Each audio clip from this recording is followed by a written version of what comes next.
मायूस मत होना जिंदगी में, मायूस मत होना जिंदगी में, कभी भी वक्त तेरा नाम हो सकता है। मायूस मत होना जिंदगी में, कभी भी वक्त तेरा नाम हो सकता है। अगर दिल में हो आग, हौसले हो बुलंद, दिल में हो आग, हौसले हो बुलंद, तो अखबार बेचने वाला भी एक दिन कलाम बन सकता है। तो अखबार बेचने वाला भी एक दिन कलाम बन सकता है। आप हौसले जो है बनाए रखिए, दिल में आग दम जो है केमिस्ट्री की परत जलाए रखिए। एक दिन कामयाबी आपको मिल जाएगी और आपको 95% से अबव नंबर जो है प्राप्त हो जाएंगे। द टॉपर्स जोन मिशन 30 में आप सभी बच्चों का जो है स्वागत है। मैं किशोर कुमार मौर्य केमिस्ट्री का अध्यापक हूँ। आप सभी बच्चों को केमिस्ट्री पढ़ाता हूँ, आप लोग जानते ही होंगे। तो आज जो है केमिस्ट्री का लेसन नंबर 2 लेकर आया हूँ, जिसका नाम है विद्युत रसायन। इंग्लिश में बोलते हैं इलेक्ट्रोकेमिस्ट्री। उससे पहले कुछ जो है बातें बता दें कि मेहनत करना बहुत ज़रूरी है, ज़बरदस्त मेहनत करना चाहिए आप सभी बच्चों को जो है। अब तो समय बहुत ही कम बचा है, तो आई होप कि आप जो है मेहनत कर रहे होंगे, लेकिन थोड़ा और प्रयास कीजिए कि और मेहनत किया जाए, जिससे हमको जो है अच्छे अंक प्राप्त हो जाए और जानकारी भी अच्छी हो जाए। ऐसा नहीं है कि जो है जानकारी ना हो, रट के काम करा लें, रटने वटने का काम नहीं करें, लेकिन यह है कि समझ समझ के पढ़ें, लेकिन थोड़ा टाइम आउट दीजिए। जितना आप टाइम देंगे, पढ़ते रहेंगे, उसको रिवाइज करते रहेंगे, लिख लिख देखते रहें। जो भी पढ़ें उसको लिख कर देखें, ठीक। बोल बोल कर पढ़ें। बोल बोल करने में क्या होता है, बोल बोल पढ़ने में होता है कि वो चीज़ माइंड में जो है आ जाती है, इसलिए बोल बोल कर जो है पढ़ते रहिए, ठीक। और मायूस मत होइए, क्योंकि किसी ने लिखा है मायूस मत होना ज़िंदगी में, मायूस मत होना ज़िंदगी में, मायूस मत होना ज़िंदगी में, कभी भी वक्त तेरा नाम हो सकता है। मायूस मत होना ज़िंदगी में, कभी भी वक्त तेरा नाम हो सकता है। अगर दिल में हो आग, हौसले हो बुलंद, दिल में हो आग, हौसले हो बुलंद, तो अखबार बेचने वाला भी एक दिन कलाम बन सकता है।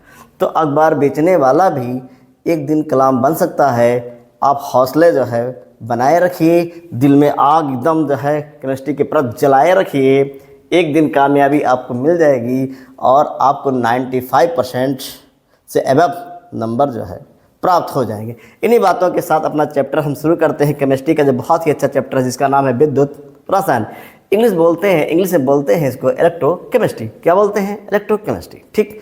तो पहले विद्युत रसायन के बारे में आप जान जाएं कि विद्युत रसायन है क्या। ये इंग्लिश में बोलते हैं इलेक्ट्रोकेमिस्ट्री, ठीक।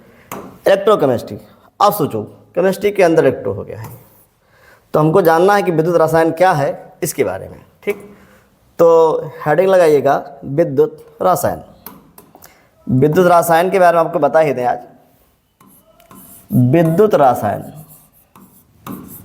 विद्युत जब आ जाए रसायन में, इंग्लिश में बोलते हैं इलेक्ट्रोकेमिस्ट्री। क्या बोलते हैं? इलेक्ट्रोकेमिस्ट्री। अब आप जरा सोचो, विद्युत रसायन में आ जाए। सर जी ये क्या कह रहे हो आप कि विद्युत रसायन में कैसे आ सकता है, बड़ा गड़बड़ बता रहे हो। अरे विद्युत रसायन का मतलब हो गया है कि ऐसा टॉपिक हो जिसमें इलेक्ट्रॉनों का प्रवाह हो, और इलेक्ट्रॉनों का अगर प्रवाह होगा, इलेक्ट्रॉन मतलब मुक्त इलेक्ट्रॉन, तो ऑटोमेटिक वहाँ विद्युत आ जाएंगे, ठीक। इसका मतलब हमको यहाँ पढ़ना है बैटरी के बारे में। बैटरी में इलेक्ट्रॉन कैसे बहते हैं, कैसे वो विद्युत में बदल जाता है, जब लाइट चली जाती है तो कैसे चार्ज आता है, इसके बारे में, ठीक है। तो इसमें दो प्रकार की ऊर्जाएं होती हैं। एक ऊर्जा होती है विद्युत ऊर्जा। कौन सी ऊर्जा? विद्युत ऊर्जा। और इसी में एक होती है विद्युत रासायनिक ऊर्जा। विद्युत रासायनिक ऊर्जा, विद्युत रासायनिक ऊर्जा कहते हैं आप। ये विद्युत रासायनिक ऊर्जा, विद्युत रासायनिक ऊर्जा, ठीक। विद्युत रासायनिक ऊर्जा, कुछ समझ में आ रहा है ना? विद्युत रासायनिक ऊर्जा। थोड़ा राइटिंग डिसबैलेंस है, कोशिश कर रहा हूँ कि राइटिंग ठीक ठाक हो जाए, घबराइएगा नहीं, समझ में आ रहा होगा फिर भी। ये तो एक होती है विद्युत ऊर्जा, एक होती है विद्युत रासायनिक ऊर्जा। अगर विद्युत रासायनिक ऊर्जा विद्युत ऊर्जा में बदल जाए और विद्युत ऊर्जा रासायनिक ऊर्जा में बदल जाती है, तो केमिस्ट्री की इस शाखा का जो नाम है, इस शाखा का नाम विद्युत रसायन है। तो हम कह सकते हैं विद्युत रसायन जो है रसायन की वह शाखा होती है जिसमें विद्युत ऊर्जा का रूपांतरण जो है रासायनिक ऊर्जा में और रासायनिक ऊर्जा का रूपांतरण विद्युत ऊर्जा में किया जा सकता है। ठीक, मतलब विद्युत ऊर्जा बदल जाए रासायनिक ऊर्जा में और रासायनिक ऊर्जा बदल जाती है विद्युत ऊर्जा में, ऐसी शाखा का नाम जो है विद्युत रसायन है। ठीक, चलिए, तो विद्युत रसायन आप समझ गए होंगे ये क्या है। तो विद्युत रसायन अगर पूछा जाए आपसे तो बता दोगे रसायन विज्ञान की वह शाखा जिसके अंतर्गत विद्युत ऊर्जा का रूपांतरण रासायनिक ऊर्जा में होता है और रासायनिक ऊर्जा का रूपांतरण विद्युत ऊर्जा में होता है, ऐसी शाखा का नाम विद्युत रसायन है। इसमें पहला टॉपिक जो आप पढ़ोगे ये है विद्युत अपघट विलयनों का चालकत। विद्युत अपघट विलयनों का चालकत, विद्युत अपघट विलयनों का चालकत, विलयनों का चालकत, विलयनों का चालकत। थोड़ा इसको इधर कर देते हैं। विलयनों का चालकत ये जानना होगा, इम्पॉर्टेंट है ये। विद्युत अपघट विलयनों का चालकत, आपको ये जानना है कि विद्युत अपघट विलयनों का चालकत क्या होता है। इसको बोलते हैं कंडक्टेंसन। ये कंडक्टेंस है, कंडक्टेंस। ठीक, हिंदी में बोलते हैं चालकत, इंग्लिश बोलते हैं कंडक्टेंस। ठीक, अच्छा, इसके समझने के लिए कुछ चीज़ें आपको जानना होगा। इसको अगर आप जानना चाहते हैं तो थोड़ा ध्यान दीजिएगा। ये हमने एक बर्तन ले लिया है, ठीक है, क्या ले लिया है, बर्तन ले लिया है। इसमें हम विद्युत अपघट का विलयन भर रहे हैं। क्या भर रहे हैं, विद्युत अपघट का विलयन। ये विद्युत अपघट का विलयन भर दिया है, यहाँ लिख दिया विद्युत अपघट का विलयन। विद्युत अपघट का विलयन, राइटिंग थोड़ा गड़बड़ हो गई है, कोशिश कर रहे हैं। अपघट का विलयन, विद्युत अपघट का विलयन मतलब ये होता है, ऐसा विलयन है जो आयनों में टूट जाता है। और आयन दो प्रकार के होते हैं, एक धनायन एक ऋणायन। ऐसा विलयन भर दिया है जिनमें आयन होते हैं। आयन का मतलब एक धनायन होता है एक ऋणायन होता है, ऐसे, ठीक है। तो इनमें जब हम विद्युत धारा प्रवाहित करते हैं, इनमें अगर हम विद्युत धारा प्रवाहित करते हैं, विद्युत धारा मतलब इलेक्ट्रॉन प्रवाहित करते हैं, तो देखते ही विद्युत धारा की मात्रा बढ़ जाती है। विद्युत धारा की मात्रा बढ़ जाती है, अर्थात इसको प्रवाहित करने की क्षमता, जो प्रवाहित करने की क्षमता होती है उसी को बोलते हैं चालकत। उसी को क्या बोलते हैं, चालकत बोलते हैं। इंग्लिश में कंडक्टेंस बोलते हैं, ठीक है। तो हम कह सकते हैं किसी विद्युत अपघट के विलयन में, किसी विद्युत अपघट के विलयन में विद्युत धारा प्रवाहित करने की जो क्षमता होती है, किसी विद्युत अपघट के विलयन में विद्युत धारा प्रवाहित करने की जो क्षमता होती है उसी को कहते हैं विद्युत अपघट विलयन का चालकत, ठीक है। चलो देखते हैं लिखना कैसे होगा। विलयन किसका है, विद्युत अपघट का है। तो आप लिखिएगा किसी, लिखते रहिएगा, हम बोल रहे हैं किसी विद्युत अपघट, किसी विद्युत अपघट,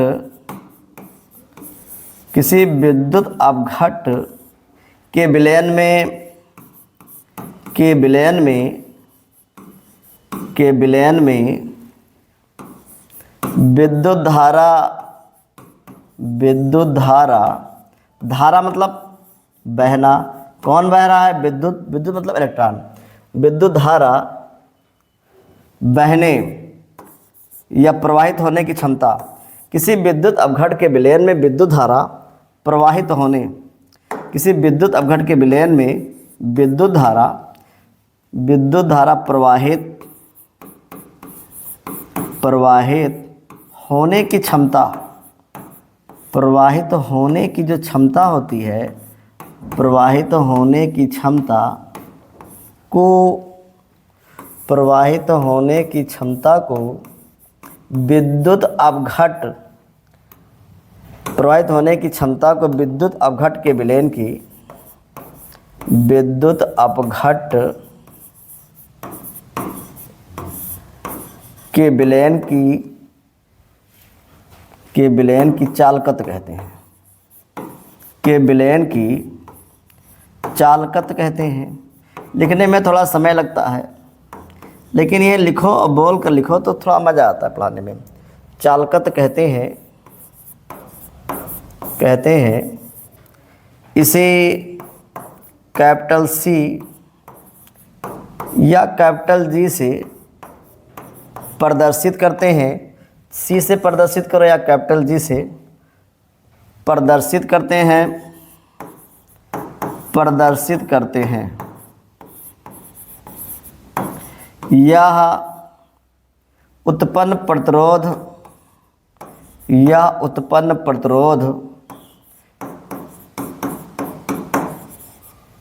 का व्युत्क्रम होती है। प्रतिरोध का व्युत्क्रम मतलब उल्टा, व्युत्क्रम होती है।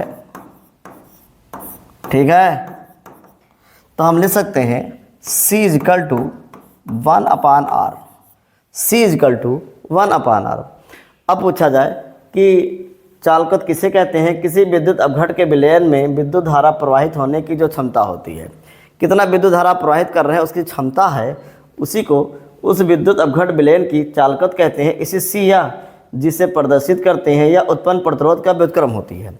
जो प्रतिरोध उत्पन्न होता है उसका व्युत्क्रम है, इसको हम C से व्यक्त करते हैं। C = 1/r लिख लिया होगा। C = 1/r। मात्रक आ जाए, इसका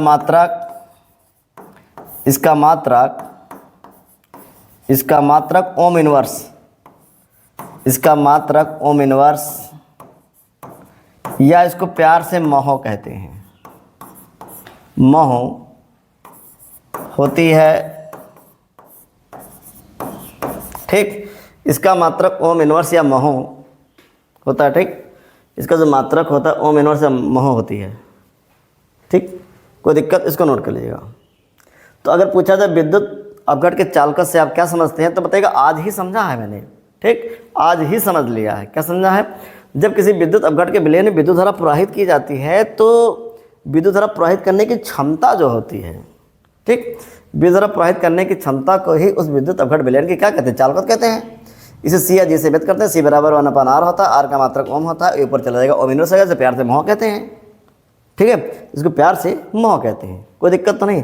चलिए अगला टॉपिक नोट करते हैं। ये अगला टॉपिक है प्रतिरोध। अगर आपने प्रतिरोध देखा है तो प्रतिरोध क्या होता है ज़रा देखते हैं। ठीक, प्रतिरोध क्या होता है ज़रा देखते हैं। तो भैया जब विद्युत अपघट का विलयन हमने लिया, जब विद्युत अपघट का विलयन हमने ले लिया है, जब विद्युत अपघट का विलयन यहाँ पे ले लिया गया है, ये जब विद्युत अपघट का विलयन ले लिया गया है, तो अब आप बताइए, इसमें दो लोग होते हैं, इसमें दो प्रकार के परमाणु होते हैं। एक परमाणु ये होते हैं जो विद्युत धारा के बहने का सपोर्ट करते हैं, एक ऐसे होते हैं जो विद्युत धारा के बहने का सपोर्ट करते हैं, मतलब समर्थ करते हैं, समर्थन देते हैं। समर्थन, विद्युत धारा के बहने का समर्थन करते हैं। जाओ भैया जाओ, चले जाओ चले जाओ। और इसी में कुछ लोग आते हैं जो विद्युत धारा बहने का विरोध करते हैं। विद्युत धारा के बहने का विरोध करते हैं, बहने का विरोध करते हैं, बहने का विरोध करते हैं। ठीक है, विद्युत धारा बहने का विरोध करते हैं।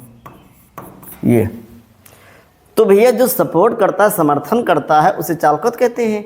लेकिन अब जो विरोध करेगा उसे प्रतिरोध कहते हैं। ये जो विरोध करता है इसी को भैया कहते हैं प्रतिरोध। ये जो विद्युत धारा के बहने का विरोध करता है भैया, इसी को बोलते हैं प्रतिरोध। ये इसे बोलते हैं प्रतिरोध। ये प्रतिरोध, ये प्रतिरोध। लेकिन एक बात और बता दें, ये सभी चालक तार में पाया जाता है। अरे बिना बुराई के अच्छाई का पता ही या मजा ही नहीं आता है। जब सब लोग कहें हाँ लड़का बुरा है, बुरा है, बुरा है, बहुत ख़राब है, ऐसा ऐसा है, तो हमको लगता है यार अच्छा बनने में बड़ा मज़ा आता है। ठीक, तो कहने का मतलब ये है कि जब तक बुराई ना हो, जब तक अच्छाई का कोई मज़ा नहीं है, जब तक प्रतिरोध ना हो, जब तक चालकत्व का क्या मज़ा। जहाँ जहाँ प्रतिरोध वहाँ वहाँ चालकत्व, जहाँ जहाँ चालकत्व वहीं वहीं प्रतिरोध। इसका मतलब चालकत्व और प्रतिरोध में संबंध है, वहाँ संबंध है व्युत्क्रमानुपाती का। तो C = 1/r, बहुत सिंपल सी बात है यार। तो हमको जानना है प्रतिरोध क्या होता है। ठीक, तो प्रतिरोध समझ के विद्युत अपघट के विलयन में विद्युत धारा बहने के विरोध करे, विद्युत धारा के प्रवाह का जो विरोध करे, अरे नहीं जाने दूंगा, नहीं जाने दूंगा, उसी को क्या कहते हैं? प्रतिरोध कहते हैं। ठीक, तो हेडिंग लगाइएगा प्रतिरोध। अब मैं यहाँ बता दे रहा हूँ कि कैसे क्या बनता है। ठीक है, तो मन लगा के एकदम पढ़िएगा। ये इंग्लिश में बोलते हैं रेजिस्टेंस, इंग्लिश में बोलते हैं रेजिस्टेंस। ये ठीक, क्या लिखना है आपको, जरा ध्यान दें, ये थोड़ा ऊपर नीचे लिख दिया है। किसी विद्युत अपघट के विलयन में विद्युत धारा प्रवाह में उत्पन्न अवरोध, किसी विद्युत अपघट के विलयन में विद्युत धारा प्रवाह में उत्पन्न अवरोध प्रतिरोध कहलाता है। विद्युत धारा में प्रवाह में जो अवरोध उत्पन्न करता है उसी को प्रतिरोध कहते हैं। इसे आर से व्यक्त करते हैं। इसका मात्रक ओम होता है। इसका मात्रक क्या होता है, ओम। ठीक, ओम क्यों रखा गया है, वो सर जार साइमन ओम जो है उन्हीं के सम्मान में जो है इसको ओम कह दिया है, क्योंकि प्रतिरोध के बारे में सबसे पहले उन्होंने बताया था। ठीक है, ये किसी विद्युत अपघट विलयन में प्रवाहित विद्युत धारा के प्रवाह में उत्पन्न अवरोध जो है प्रतिरोध कहलाता है। इसे कैपिटल आर से प्रदर्शित करते हैं। इसका मात्रक ओम होता है। लिख लिया होगा। चलिए अगला टॉपिक देखते हैं। अगला टॉपिक लिखिएगा, हेडिंग बनाइएगा विशिष्ट प्रतिरोध। टॉपिक का नाम है विशिष्ट प्रतिरोध। स्पेसिफिक रेजिस्टेंस या क्या लिखा है ये, चलिए ठीक है, स्पेसिफिक रेजिस्टेंस है ये। तो हमको जानना है विशिष्ट प्रतिरोध। ठीक, विशिष्ट प्रतिरोध क्या होता है ये। तो विशिष्ट प्रतिरोध, एक फलाने आदमी हैं, उन लोग फलाने आदमी है तो भैया आदमी रहे तो रहे, लेकिन क्या ये विशिष्ट आदमी है। एक का मतलब उसके अंदर कोई ऐसा गुण पाया जाता है जो किसी और के अंदर गुण नहीं पाया जाता है, या कोई ऐसी स्थिति है जो कि सब में पा पाना बड़ा मुश्किल है, इसीलिए विशेष गुण है। जहाँ कंडीशन लग जाए, कोई विशेष चीज़ आ जाए, वहीं पर विशिष्ट, वही विशिष्ट है। तो प्रतिरोध तो बता दिया है, मामला जो है विशिष्ट प्रतिरोध का है। तो इसके बारे में थोड़ा देखते हैं, इसके बाद थोड़ा देख लेते हैं है क्या। इसको साइड में कर देते हैं। इसके लिए एक हम जो है मोटा जो है चालक तार ले रहे हैं। थोड़ा मोटा चालक तार इसलिए होगा क्योंकि इसमें हम बता पाएंगे क्या है। ये मोटा चालक तार है।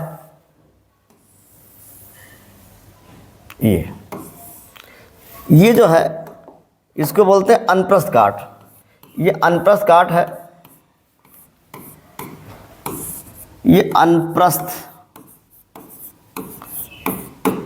अनप्रस्थ काठ का क्षेत्रफल, अनप्रस्थ काठ का क्षेत्रफल मान लेते हैं कैपिटल ए है। और इसकी जो लंबाई दी हुई है, इसको मान लिया एल है। ठीक, एक कोई जो है मोटा चालक तार ले लिया है जिसके अनप्रस्थ काट का क्षेत्रफल जो ए है, उसकी लंबाई जो एल है। अनप्रस्थ मतलब होता है कि लंबवत अगर हम किसी को काट दें तो भी अनप्रस्थ काट होता है। लेकिन कुछ ऐसी वस्तुएं होती हैं जिनमें अनुदैर्ध्य और अनप्रस्थ दोनों काट होता है। जैसे खीरे को जो अनप्रस्थ भी काटा जा सकता है और उसके लंबवत मतलब क्या है उसी की दिशा में भी काटा जा सकता है, तो भी दोनों दिशा में हो सकता है। लेकिन इसको ऐसे बनाएंगे। ठीक है, अब क्या होता है जब इनमें विद्युत धारा प्रवाहित की जाती है तो इसमें उत्पन्न होता है प्रतिरोध आर। जहाँ जहाँ विद्युत धारा होगी वहाँ प्रतिरोध आर उत्पन्न होगा। जहाँ जहाँ विद्युत धारा होगी वहाँ प्रतिरोध आर उत्पन्न होगा। ठीक, एक चालक तार, एक मोटा चालक तार ले लिया है जिसकी लंबाई एल है, इसके अनप्रस्थ काट का क्षेत्रफल ए है। जब से विद्युत धारा प्रवाहित की जाती है तो इसमें उत्पन्न होता है प्रतिरोध आर। ठीक है, प्रतिरोध आर, जहाँ जहाँ विद्युत धारा होगी वहाँ प्रतिरोध होगा। ठीक, अब देखते हैं प्रतिरोध आर निम्न बातों पर निर्भर करती है। अब देखो कैसे निर्भर करती है भैया, ये निम्न बातों पर निर्भर करती है। अब जरा देखिएगा कैसे निर्भर करती है। ये पहला है जो उत्पन्न प्रतिरोध आर है, ये चालक तार के लंबाई के अनुक्रमानुपाती होती है, समीकरण नंबर 1। ये जो प्रतिरोध आर है अनप्रस्थ काट के क्षेत्रफल के व्युत्क्रमानुपाती होती है, समीकरण नंबर 2। ये इक्वेशन फर्स्ट एंड सेकंड से माने समीकरण 1 व 2 से, अब आप देखो जो सेम है एक बार नोट किया जाएगा। ये आर ये समानुपाती है, ये एल इंटू 1/a ऐसे गुणा कर दो तो यहाँ पर आया आर समानुपाती L/A। आप सभी लोग जानते हैं हटता है तो कोई ना कोई नियतांक आता है। अगर यहाँ से देख लिया जाए ये हट गया आर तो एक नियतांक आता है जिसको रो, हल्का सा पी के जैसा होता है ये रो। ठीक, और यहाँ पर आ गया है L/A, ये बन गया है। जहाँ रो एक नियतांक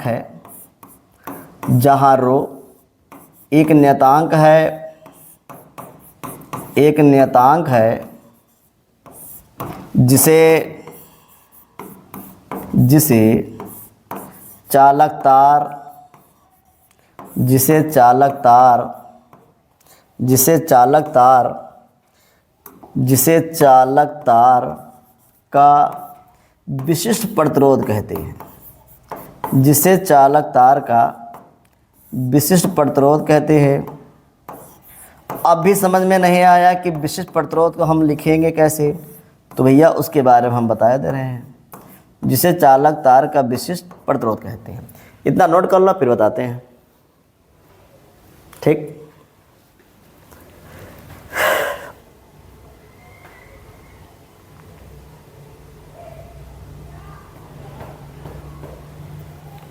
इतना तो समझ में आया ही होगा ना कैसे क्या है। समझ में आया, समझ में आ रहा होगा ना यार, इसमें दम ही नहीं है। जहाँ रो एक नेतांक है, जिसे चालक तार का जो है विशिष्ट प्रतिरोध कहते हैं। प्रतिरोध मतलब विशिष्ट है यार, प्रतिरोध ही विशिष्ट बन जाएगा। विधि का कैसे बन जाएगा, प्रतिरोध ही बनेगा और क्यों नहीं बनेगा। ठीक है, नोट कर लो इसको फटाफट।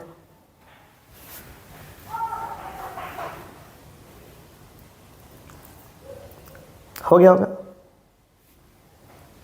ठीक है, लिख लिया ना। कोई डाउट, कोई प्रॉब्लम, क्लियर है ना, क्लियर है। ठीक, चलें, ओके। चलिए अब जरा देखते हैं, इसको साइड में लगा देते हैं। चल भाई तू इधर आ जा, कोने में लगा दिया इसको, देखते रहना। अब जरा देखते हैं कि इसकी परिभाषा कैसे बनाते हैं। अगर इसी में L बराबर 1 मीटर ले लें या 1 सेंटीमीटर ले लेते हैं। चालक तार की लंबाई 1 मीटर या 1 सेंटीमीटर ले सकते हैं, इसको मीटर भी ले सकते हैं। अनुप्रस्थ काट का क्षेत्रफल 1 सेंटीमीटर स्क्वायर ले लें। अगर 1 सेंटीमीटर स्क्वायर ना मिले तो मीटर स्क्वायर ले लें और इसी में रख दें। इसी में रख दें तो और यहाँ पर आ जाएगा, ये है रो और इसके स्थान पे आ गया है 1 और यहाँ भी आ गया है 1 और ये 1 से कैंसिल हो जाएगा, तो R इजकल टू आयर रो। अब आप क्या कहना चाहते हैं, ये प्रतिरोध है और उधर वाला जो है ये विशिष्ट प्रतिरोध है। इधर वाला जो है विशिष्ट प्रतिरोध है ये। अब आप देखो, हम ऐसे कंडीशन में कह सकते हैं प्रतिरोध ही विशिष्ट प्रतिरोध है, प्रतिरोध ही विशिष्ट प्रतिरोध है। लेकिन भैया किस कंडीशन में कह सकते हैं, जब वो चालक तार है उसकी लंबाई एकांक हो। जो चालक तार है उसकी लंबाई एकांक हो, उसके अनुप्रस्थ काट का क्षेत्रफल 1 हो। उस चालक तार की लंबाई एकांक हो और उसके अनुप्रस्थ काट का क्षेत्रफल कितना हो, 1 हो, तब उसमें उत्पन्न प्रतिरोध, उस चालक तार में उत्पन्न प्रतिरोध को ही क्या कहेंगे, विशिष्ट प्रतिरोध कहेंगे। कुछ समझ में आ रहा है ना। चालक तार की लंबाई एकांक हो, उसके अनुप्रस्थ काट का क्षेत्रफल भी एकांक हो। अब एकांक का मतलब सेंटीमीटर में भी ले सकते हैं, मीटर में ले सकते हैं, तब चालक तार में उत्पन्न प्रतिरोध ही विशिष्ट प्रतिरोध है। ठीक है ना, चलो देखते हैं कैसे। इतना क्लियर है। चलिए अगला जरा देखते हैं डेफिनेशन। अगर आपको लिखना है ये लिख लीजिए, इसको नोट कर लें। ये लिख दिया है। अगर आपको लिखना हो तो यहां से नोट कर सकते हैं। ये इसका मात्रक जो है ओम मीटर या ओम सेंटीमीटर होता है। यहां तो नोट करें आप, यहां तो नोट करना है आप। ठीक, जल्दी नोट करो।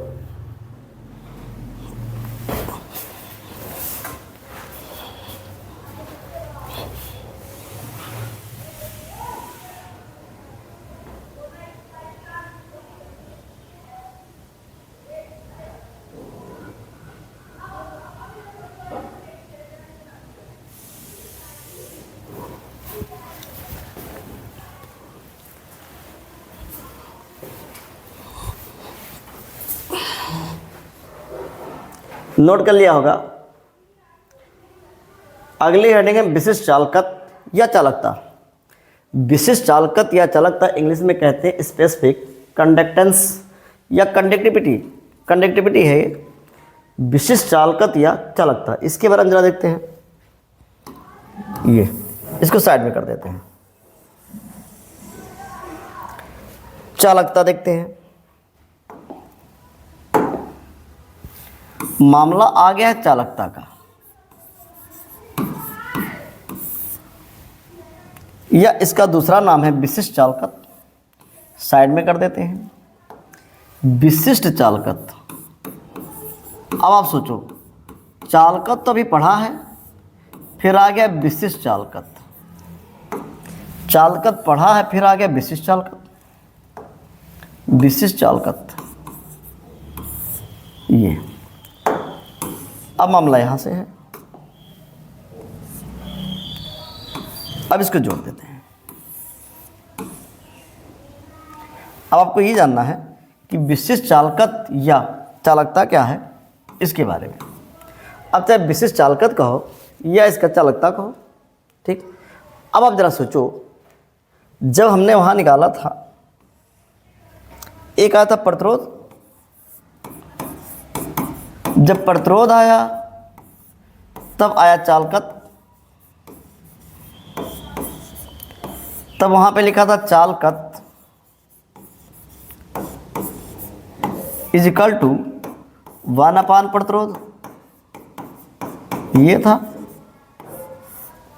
अब आप बताइए, अगर हम यहाँ विशिष्ट लगा दें तो आप विशिष्ट बढ़ा देंगे। अगर यहाँ लिखते हैं विशिष्ट चालकत, तो अगर चालकत के आगे विशिष्ट लग गया है तो प्रतिरोध के आगे भी क्या लगेगा, विशिष्ट प्रतिरोध। तो अब यहां से डिफिनेशन बना लो। अब यहां से देखा जाए डिफिनेशन में कि क्या होता है ये। अब यहां से डिफिनेशन आप बना सकते हो कि ये जो है लिखा हुआ है, देखो ये दिख रहा होगा, ठीक। क्या दिख रहा होगा कि विशिष्ट चालकत इक्वल टू 1/, विशिष्ट प्रतिरोध। तो विशिष्ट प्रतिरोध के व्युत्क्रम को ही, विशिष्ट प्रतिरोध के व्युत्क्रम को ही जो है विशिष्ट चालकत या चालकता कहते हैं। विशिष्ट प्रतिरोध के व्युत्क्रम को ही विशिष्ट चालकत या चालकता कहते हैं।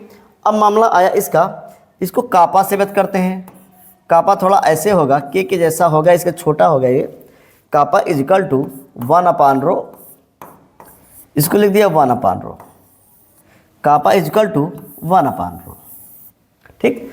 तो अगर आपसे पूछा जाए कि बताइए विशिष्ट चालकत क्या होता है, तो आप बता सकते हैं विशिष्ट प्रतिरोध के व्युत्क्रम को ही विशिष्ट चालकत कहते हैं। इसे कापा से प्रदर्शित करते हैं, तो कापा इज इक्वल टू 1/ρ होता है ये।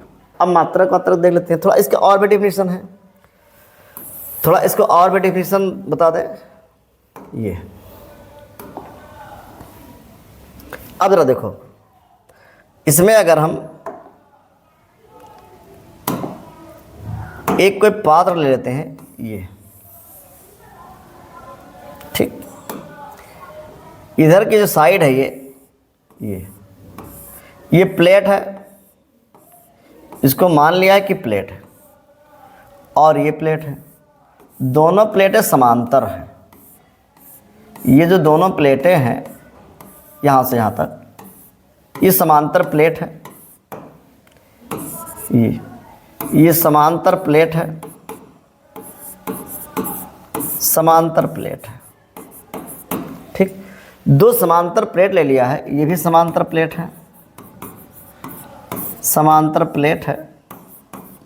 इनके बीच की जो दूरी है ये 1 सेंटीमीटर है, और इनके अनुप्रस्थ काट का जो क्षेत्रफल है, प्लेटों के अनुप्रस्थ काट का क्षेत्रफल, अनुप्रस्थ काट का क्षेत्रफल जो है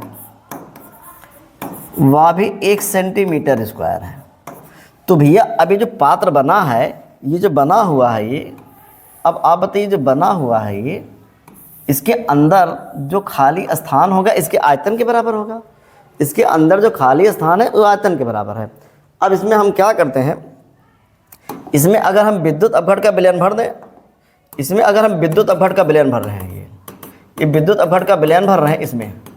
अब बताइए इसका जो आयतन है, आयतन जो बना है 1 सेंटीमीटर क्यूब बना है। कितना बना है? 1 सेंटीमीटर क्यूब। और इसमें जो विलयन भरा है वो भरा है विद्युत अपघट का विलयन। ये विद्युत अपघट का विलयन भर दिया है। अब आप बताइए, विद्युत अपघट का अगर आपने विलयन भर दिया है, विद्युत अपघट का जो आपने विलयन भर दिया है, तो इसका जो चालकत्व होगा, इसका जो चालकत्व होगा, इस विद्युत अपघट विलयन का जो चालकत्व होगा, उसे ही कहेंगे चालकता। क्या कहेंगे? चालकता। तो हम कह सकते हैं दो समांतर प्लेटें हैं जिनके अनुप्रस्थ काट का क्षेत्रफल 1 सेंटीमीटर स्क्वायर है, उनको अगर 1 सेंटीमीटर की दूरी पर रख दें, कितने सेंटीमीटर की दूरी पर? 1 सेंटीमीटर की दूरी पर रख दें, तो उनके बीच में जो स्पेस है ना, स्पेस, उनमें अगर विद्युत अपघट का विलयन भरते चले जाएं, विद्युत अपघट का विलयन भरते चले जाएं, विद्युत अपघट का विलयन पूरा भर दें, तो उस विद्युत अपघट के विलयन का जो चालकत्व होगा, किसका होगा? विद्युत अपघट के विलयन का जो चालकत्व होगा, उसको चालकत्व ना कहो, उसे क्या कहो? चालकता कहो। क्या कहो? चालकता। या दूसरी परिभाषा ये है कि 1 सेंटीमीटर क्यूब आयतन वाले पात्र में भरे हुए विद्युत अपघट विलयन के चालकत्व को ही चालकता कहते हैं। 1 सेंटीमीटर क्यूब आयतन वाले विद्युत अपघट विलयन के चालकत्व को ही चालकता कहते हैं। चलो देखते हैं कैसे, कुछ समझ में आ गया ना? चलिए,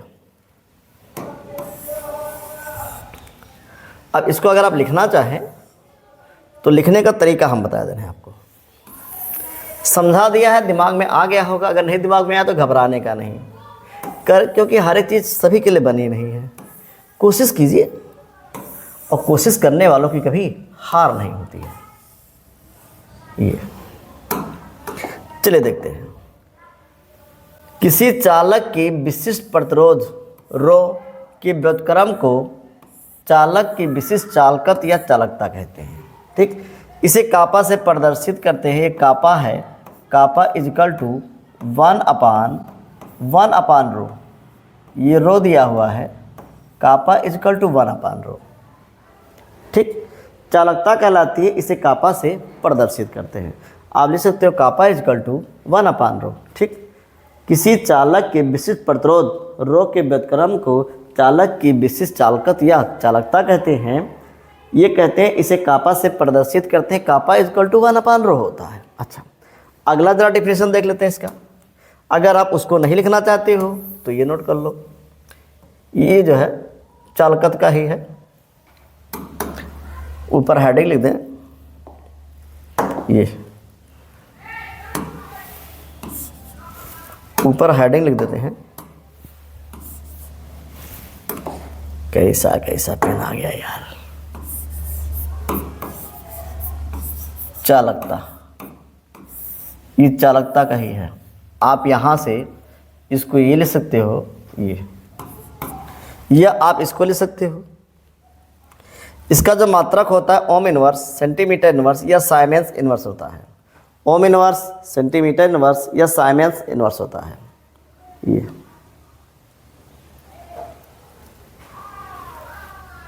देख लो, ओम इनवर्स, सेंटीमीटर इनवर्स या साइमेंस सेंटीमीटर इनवर्स होता है। मीटर में लिखना चाहे तो मीटर में आ जाएगा। एकांक आयतन वाले विद्युत अपघट विलयन की चालकता को ही जो है चालकत्व कहते हैं। इसका मात्रक ओम इनवर्स, सेंटीमीटर इनवर्स या साइमेंस सेंटीमीटर इनवर्स होता है। इसको नोट कर ले आप।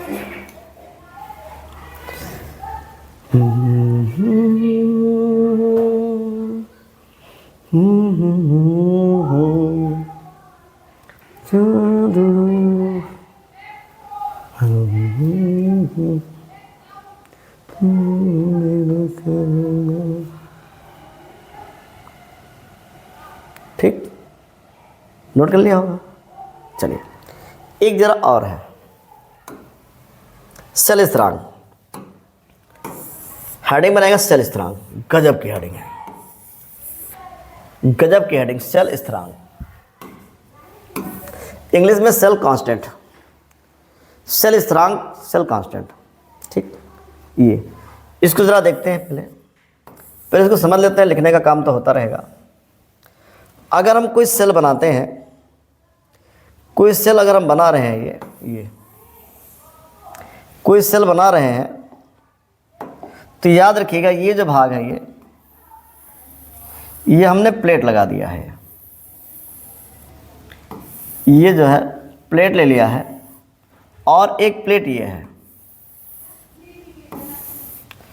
और ये प्लेट समांतर है। ये प्लेट है, इसको हम जो है थोड़ा डिजाइन से भर दें। ये प्लेट है,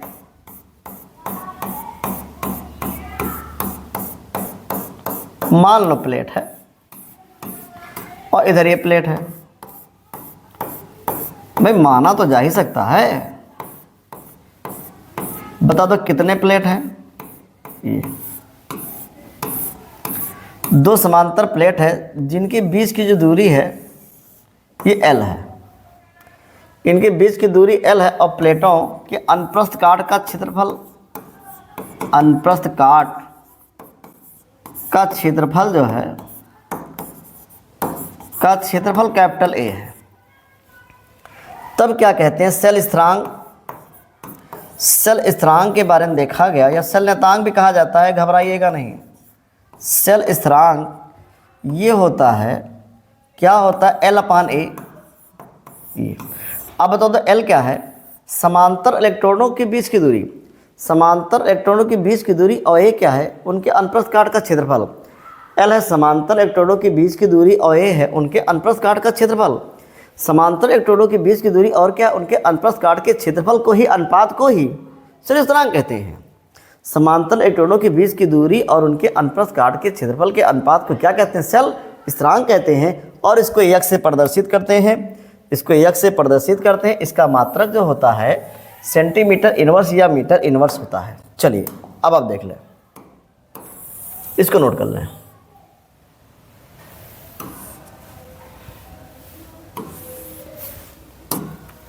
ये इसको नोट कर लें अच्छे से।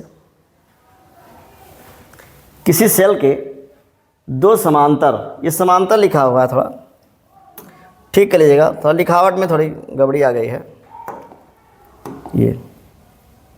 ये समांतर लिखा हुआ है,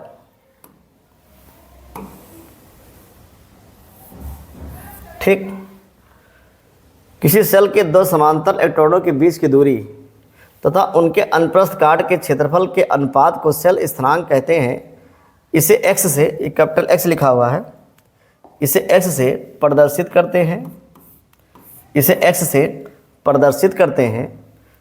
x = होता है L/A, ये L लिखा हुआ है, अपान A। इसका मात्रक जो होता है सेंटीमीटर इनवर्स या मीटर इनवर्स होता है। इसका मात्रक सेंटीमीटर इनवर्स लिख दे, यहाँ सेंटीमीटर इनवर्स। अगर यह ना बोलो तो कह सकते हैं मीटर इनवर्स होता है, ठीक, लिख लिया होगा, ठीक। अगर कोई दिक्कत इसमें आ गई हो या ना समझ में आ रहा हो तो कमेंट के माध्यम से आप हमको जो बता सकते हैं। और ये वीडियो आपको कैसी लगी है ये भी बता दीजिएगा।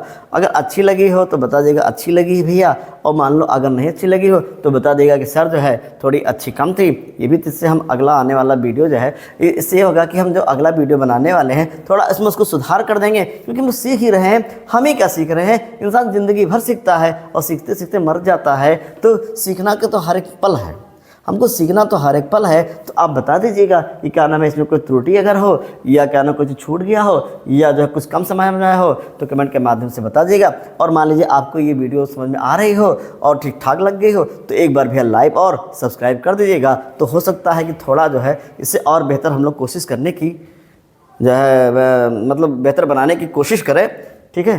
तो बहुत बहुत जो है धन्यवाद, नमस्कार।